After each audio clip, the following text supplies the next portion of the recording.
Hello good morning विद्यार्थी मित्रों। ધોરણ 5 વિષય પર્યાવરણ આપણે પ્રકરણ આવ્યું 10મું દિવાલોની કહાની। ચોપડી તમારે લઈને બેસશો તો વધારે મજા આવશે। ચિત્રો ઘણા બધા આપેલા છે બુક્સમાં। થોડાક આપણે બેઝિક મુદ્દાઓની પણ ચર્ચા કરી લઈએ મિત્રો। થોડાક કે પેટમાં શું આવવાનું છે, પાઠનું નામ છે પ્રકરણનું દિવાલોની કહાની ભાગ 1। મિત્રો, ઇતિહાસ આપણા ભવ્ય ભૂતકાળનો અરીસો છે। આ પાઠ ઇતિહાસને લગતો છે।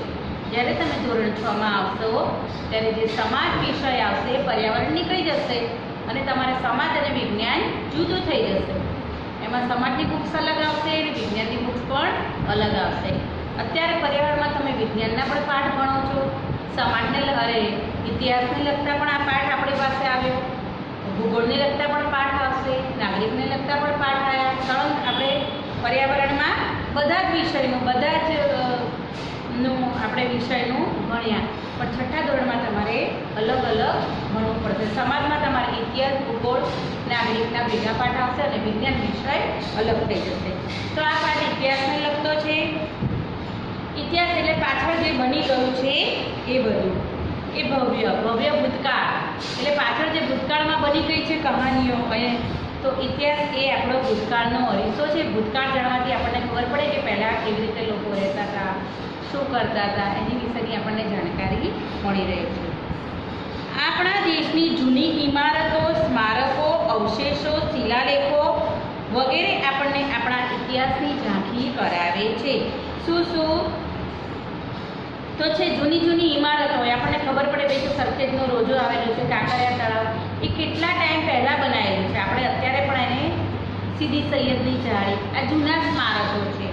તો આવી રીતે જૂના પહેલાંના અવશેષો, તો આ બધું આપણને ઇતિહાસની ઝાંખી કરાવે।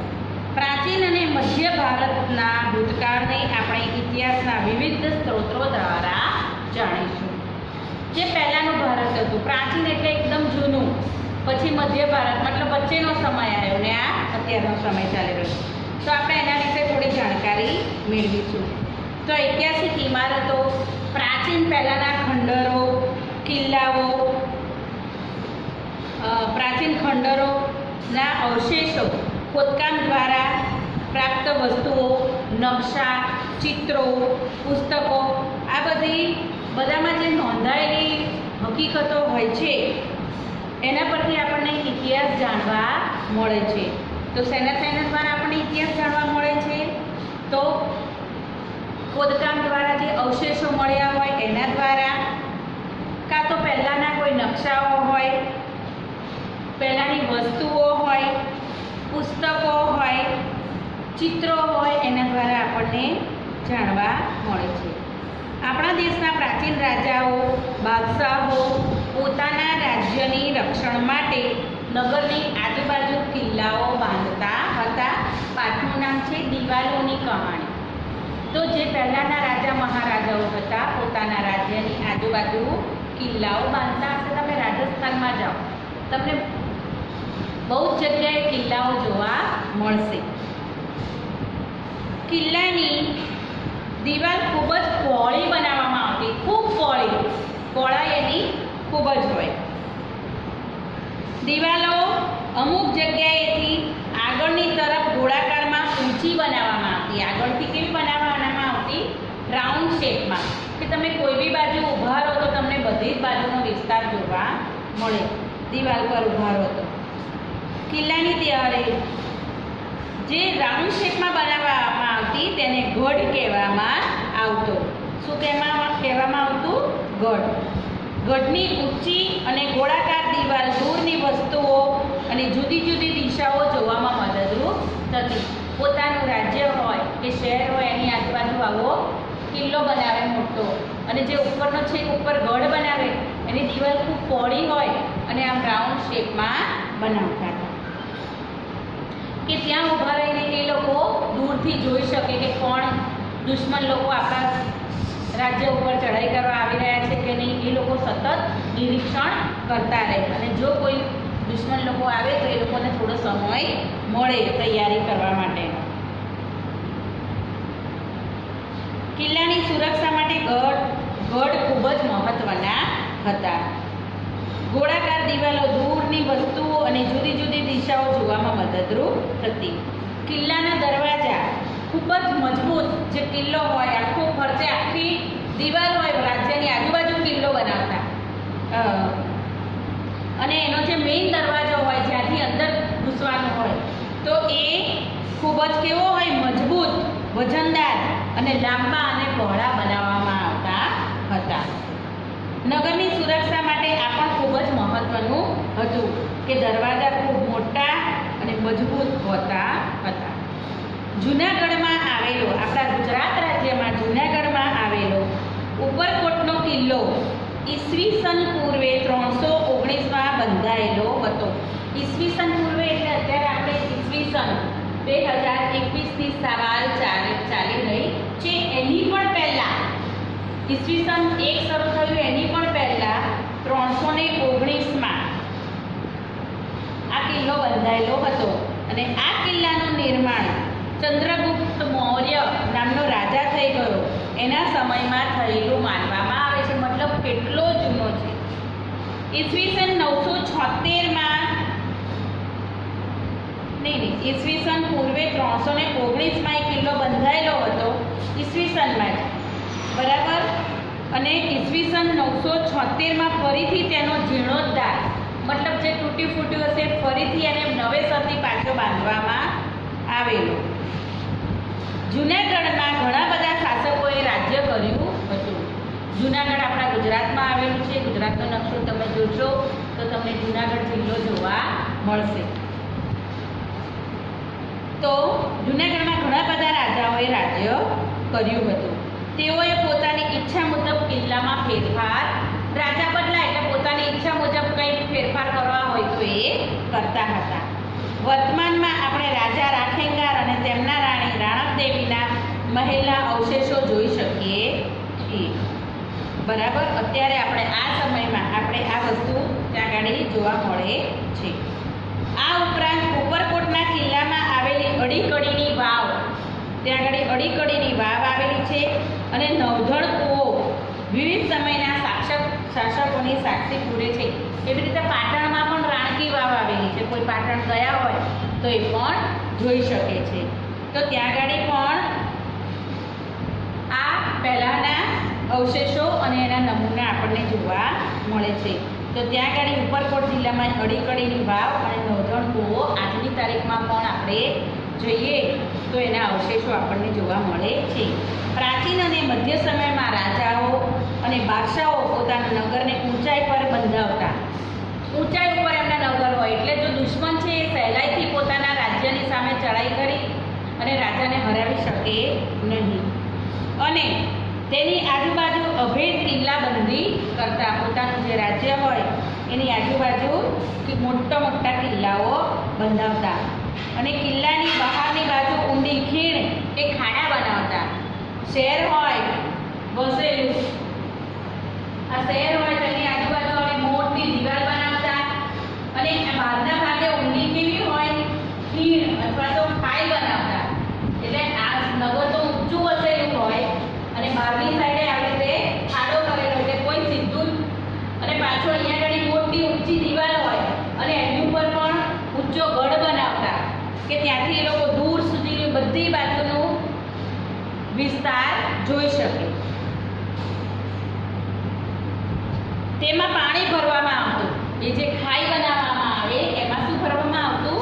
પાણી, જેથી કરીને કોઈ દુશ્મન જલ્દીથી પોતાના રાજ્યમાં પ્રવેશી શકે નહીં.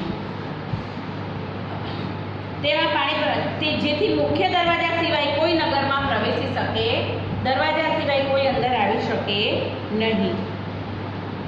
આ રીતે કિલ્લાની તેમાંના રાજમહેલની અને નગરજનોની સુરક્ષા માટે અભેદ્ય વ્યવસ્થા કરવામાં આવતી. આ રીતે રાજ્યમાં રહેનારા લોકોની સુરક્ષા કરવામાં આવતી હતી. આવી રીતે આપણે અહીંયા ભારતમાં જોવા જઈએ તો ગુજરાત, રાજસ્થાન, ઉત્તર પ્રદેશ, મધ્યપ્રદેશ, દક્ષિણના રાજ્યો ઘણી બધી જગ્યાએ આવી ઐતિહાસિક ઇમારતો આવેલી છે જેના કિલ્લાઓ હજુ પણ અડીખમ ઊભા છે અને આપણા ભવ્ય ભવ્ય ઐતિહાસિક વારસાની સાક્ષી પૂરે છે. આ આપણે બેઝિક મુદ્દાઓની ચર્ચા કરી મિત્રો. હવે આપણે થોડોક પાઠ જરા સમજી લઈશું. ચોપડીમાં આપણે જોઈશું મિત્રો, દિવાલોની કહાણી પ્રકરણ 10 ઉપરકોટ પહોંચ્યા.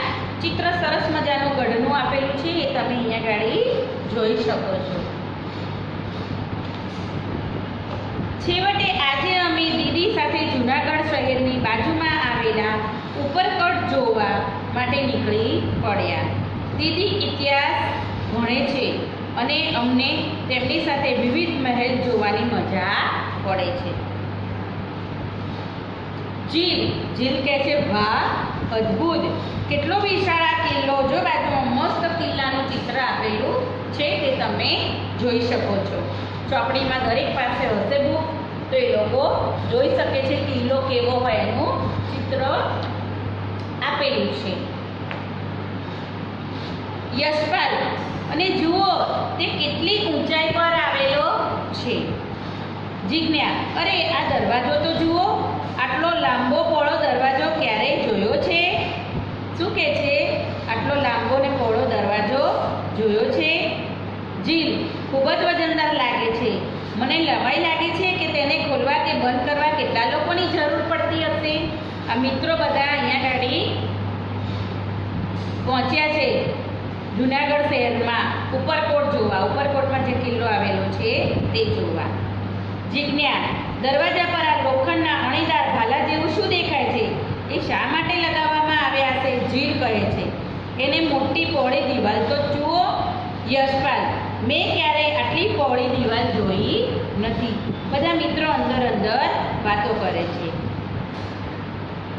જિજ્ઞા, આ દિવાલ અમુક જગ્યાએથી આગળની તરફ ગોળાકારમાં બહાર નીકળેલી છે. મને આશ્ચર્ય થાય છે કે આવું કેમ? દીદી જવાબ આપે છે, તેને ગઢ કહેવામાં આવે છે. જુઓ તો તે દિવાલો કરતાં પણ ઊંચી છે. ઉપરના ચિત્રમાં જો તમને રાઉન્ડ દિવાલ દેખાઈ રહી છે, એને ગઢ કહેવામાં આવે છે અને એ સૌથી ઊંચી દિવાલ હોય છે. આ કિલ્લાની બહારની દિવાલમાં ઘણા ગઢ છે. જાડી દિવાલો, વિશાળ દરવાજા અને કેટલા બધા ગઢ. કિલ્લાની સુરક્ષા માટે કેટલા બધા મજબૂત ઉપાયો કરેલા છે. આ કિલ્લાની સુરક્ષા માટે ખૂબ જ ઉપાયો કરે છે. બાજુમાં નીચે એક ચિત્ર આપેલું છે, પણ મિત્રો તમે જોઈ શકો છો અહીંયા ગાડી. આ મોટા દરવાજામાં નાનો દરવાજો કેમ બનાવવામાં આવ્યો હશે? આપણે આગળ જોઈએ. પાના નંબર 58 ઉપર આગળ આપણે જોઈશું. હવે એમાં લખ્યું છે મિત્રો, વિચારો, કિલ્લાની દિવાલમાં ગઢ શા માટે બનાવવામાં આવ્યા હશે? તો ગઢ પરથી કિલ્લાની બહારનું દૂર સુધીનું દ્રશ્ય જોઈ શકાતું હોવાથી કિલ્લાની સુરક્ષા કરી શકાય. એ માટે કિલ્લાની દિવાલમાં ગઢ બનાવવામાં આવ્યા છે. ગઢમાં મોટા કાણા શા માટે પાડવામાં આવ્યા છે? તો ગઢ ઉપર છે ને મોટા મોટા કાણાઓમાંથી સૈન્યના જે લોકો હોય છે રાજ્યના, એ બહારના મોટા વિસ્તારનું દ્રશ્ય જોઈ શકે. એના માટે દિવાલ ગઢ ઉપરની જે દિવાલ હોય એમાં મોટા મોટા કાણાઓ, મતલબ કે આપણે અહીંયા ઘણી દિવાલ ઊંચી હોય, વચ્ચે નાના નાના કાણા હોય, તો આપણે સામેનું આખું જ વિસ્તારનું દ્રશ્ય જોઈ શકીએ. પણ સામે જે લોકો દુશ્મન લોકો ચડાઈ કરવા આવતા હોય, એ આ લોકોને જોઈ શકતા નથી. અને આ લોકોને જો દૂરનું અંદર જોવાથી ખબર પડી જાય કે સામે દુશ્મન છે, કિલ્લાની સુરક્ષા કરી શકાય. અને દુશ્મન સૈન્ય આવતું હોય ચડાઈ કરવા માટે, તો એની જાણ પહેલેથી જ થઈ જાય, તો એનો સામનો કરવા માટેનો સમય મળી શકે. એના માટે દિવાલોમાં કાણા રાખવામાં આવ્યા હતા. સીધી સપાટ દિવાલ પરથી જોવામાં અને ઊંચા ગઢ પરથી જોવામાં શું તફાવત છે?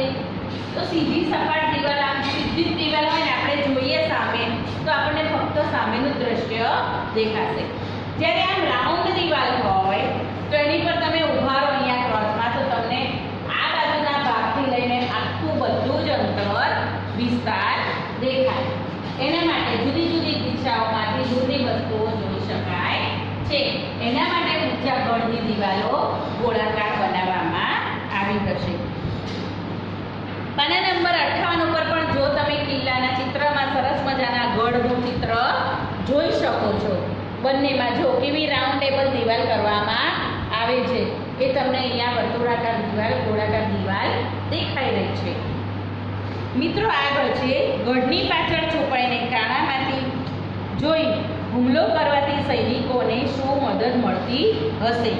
આ જે ઊંચીની દિવાલો ઊંચી હોય ને એમાં વચ્ચે કાણા રાખ્યા હોય તો એમાં પાછળ છુપાઈને એ લોકો હુમલો કરે તો એનાથી સૈનિકોને શું મદદ મળતી હશે. તો આ રીતે સૈનિકોને એ સામેવાળા દુશ્મનો હોય જોઈ ના શકે અને એ લોકોનું રક્ષણ થાય અને ગઢની અંદર જે સૈનિકો હોય એ લોકોને સામેવાળા લોકોથી દુશ્મનથી રક્ષણ મળે છે. અને દુશ્મનવાળા સૈન્ય આ જે ગઢની અંદરના સૈનિકો હોય એને જોઈ શકતા નથી. એટલે આ રીતે સૈનિકોનો બચાવ થાય છે. હવે મિત્રો આગળ કિલ્લાની અંદર કેટલું બધું આગળ પાછું જીન. શું આ કિલ્લો રાજાએ પોતાના વસવાટ માટે બનાવ્યો હશે? આ કેટલો જૂનો છે? જીલને પ્રશ્ન થયો મનમાં આવું કે રાજાએ પોતાના વસવાટ માટે મતલબ પોતાના રહેવાટ માટે બનાવ્યો હશે. જીજ્ઞા: હા, મેં સાંભળ્યું છે કે આ કિલ્લાનું નિર્માણ છેક ચંદ્રગુપ્ત મૌર્યના સમયમાં થયેલું. દીદી, આ ખૂબ જ જૂનો કિલ્લો છે. આ કિલ્લાનું બાંધકામ ઈસવીસન પૂર્વે એટલે ઈસવીસન શરૂ એની પહેલાં 319માં થયેલું, પરંતુ લાંબા સમય સુધી અલિપ્ત રહ્યો. ત્યારબાદ મતલબ ત્યાં સુધી પછી કોઈએ ધ્યાન આપ્યું નહીં અને એ પછી ઈસવીસન 976માં ફરીથી તેનો જીર્ણોદ્ધાર કરવામાં આવ્યો.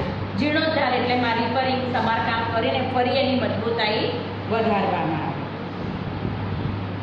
અહીં ઘણા બધા શાસકોએ રાજ કર્યું હતું અને પોતાની ઈચ્છા મુજબ કિલ્લામાં ફેરફારો કર્યા. એ પછી તો ઘણા બધા રાજા ત્યાં આગળ થઈ ગયા તો બધાએ પોતપોતાની મરજી મુજબ ત્યાં ફેરફારો કર્યા.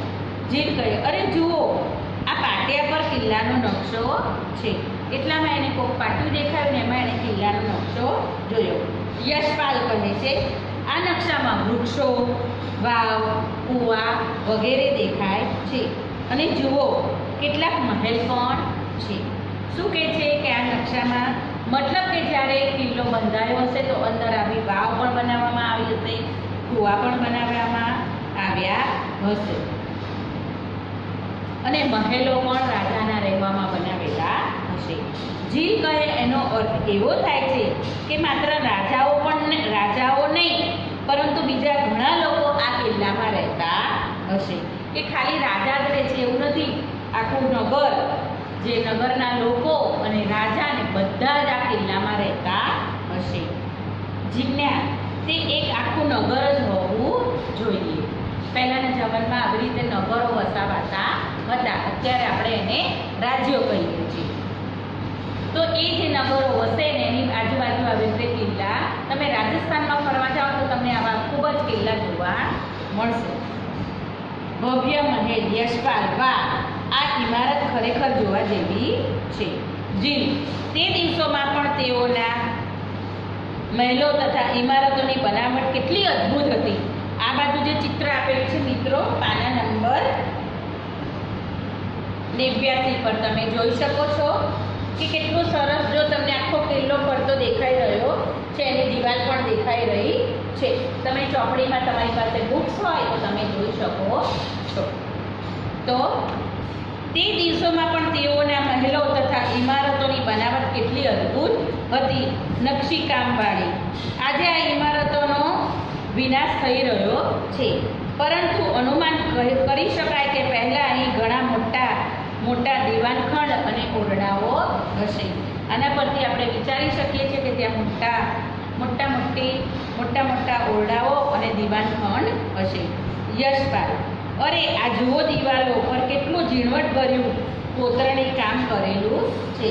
શું કહે છે કે ઝીણું ઝીણું કોતરણી કામ કરેલું છે. આપણા અમદાવાદમાં પણ ઘણી બધી આવી ઐતિહાસિક જગ્યાઓ આવેલી છે. તમારા મમ્મી પપ્પા પાસેથી પણ જાણકારી લઈ ક્યારેક જોવાની તક મળે તો તમે જોઈ શકો છો. વાસ્તુ ઇજનેરી. આજે આપણી પાસે ઘણા સાધનો છે જેનાથી આપણે મકાનની રૂપરેખા નકશો સરળતાથી બનાવી શકીએ છીએ અને તેના આધારે સારું તેમજ ઝડપી બાંધકામ કરી શકીએ છીએ. તેમ છતાં ક્યારેક દિવાલોમાં તિરાડ પડવી, પાણી ટપકવું વગેરે જેવી ખામીઓ જોવા મળે છે. એ જમાનામાં આવી ઇમારતો કેવી ઉત્તમ સમજણથી બનાવી હશે. જો આપણે વિચારીએ કે 1000 વર્ષ પહેલાંના લોકો કેવી રીતે રહેતા હશે તો આપણા મનમાં ઘણા પ્રશ્નો ઊભા થશે. ઉદાહરણ તરીકે આટલી ઊંચાઈએ પાણી કેવી રીતે ચડાવાતું હશે? અનુમાન કરીને કહો.